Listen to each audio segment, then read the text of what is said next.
now to Professor Serimal, I want to change tracks slightly and ask you, so we had the inaugural Annual Economic Review 2023, which comes on the back of the new Central Bank Act, which affords a lot of independence, but at the same time, it's coupled with increased accountability.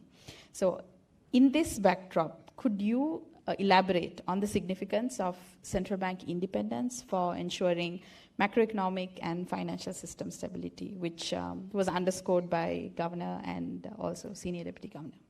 Thanks. And thanks also for the invitation.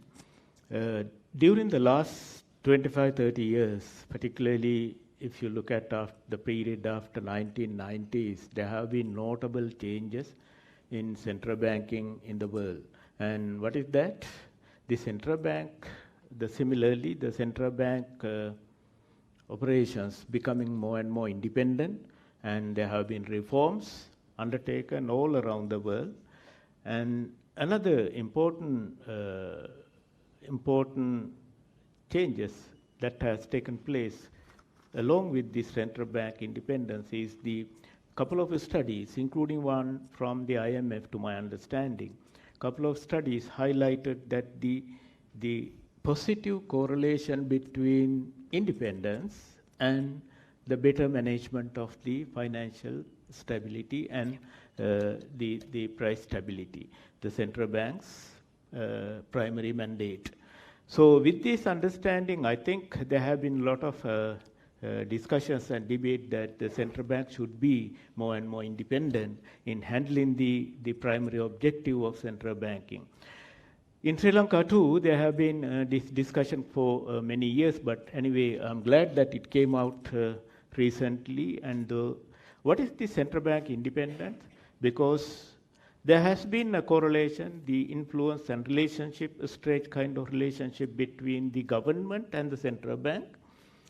To highlight a couple of things, the appointments to the boards, the governing boards and other policy-making boards by the government, and then representation of the government representatives in those policy-making bodies at the central bank, and giving some laws and clause to meet the government obligations by keeping the central bank objectives as secondary, and including, of course, lending to the governments.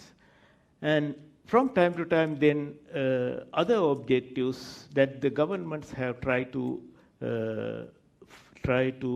achieve through the central bank. So these are some of the notable the weak points where there has been central bank independence was not in the world, but that's why actually the central banks have become more and more independent.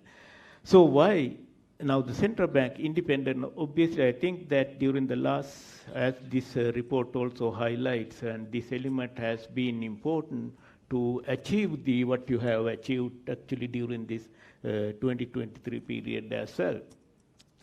Because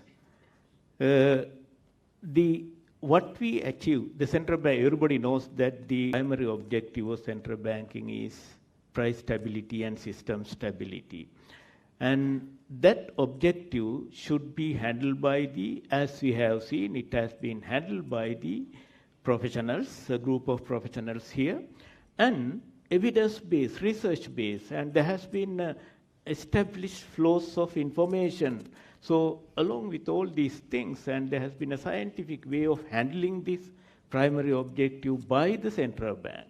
And then if there is an external influence is coming in, interfering this achievement of this objective, obviously it's going to be a different outcome after all.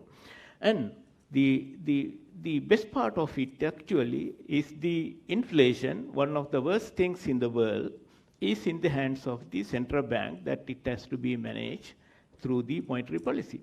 And that is good for the political regime as well, because the political regime can leave it to the central bank and then try to take care of the other elements. But if the government is going to interfere and then by effectively or intentionally is going to sabotage the central bank operation, then obviously is going to fail on both sides, and that we have seen here. The second, particularly in the context of Sri Lanka, what we have seen is the things also depends on the kind of a leadership, kind of the political authorities that we select. And if they have the understanding, if they have that, if they are sensitive to the policy making, monetary policy making, they know how to keep it aside. But it's an uncertainty, because if there are some others coming to the power, to the government, and they can also manipulate it further in the way that the government wants, and to fulfill their political objectives. So rather than leaving this very important issue in a risky situation as such, it is better to keep the central bank independent. By the way, and again, there is another question that is coming up. I think you have also addressed that question. Then how to keep the checks and balances? In fact, the accountability and reporting not only to the public but also to the parliament, and those things, I have seen them, the clauses are included in the Central Bank Act. So these elements are important to keep the checks and balances. Of course, self-review, self-assessment is also important, and it is good for the country, and it's good for the central bank's monetary policy management as well. Thank you.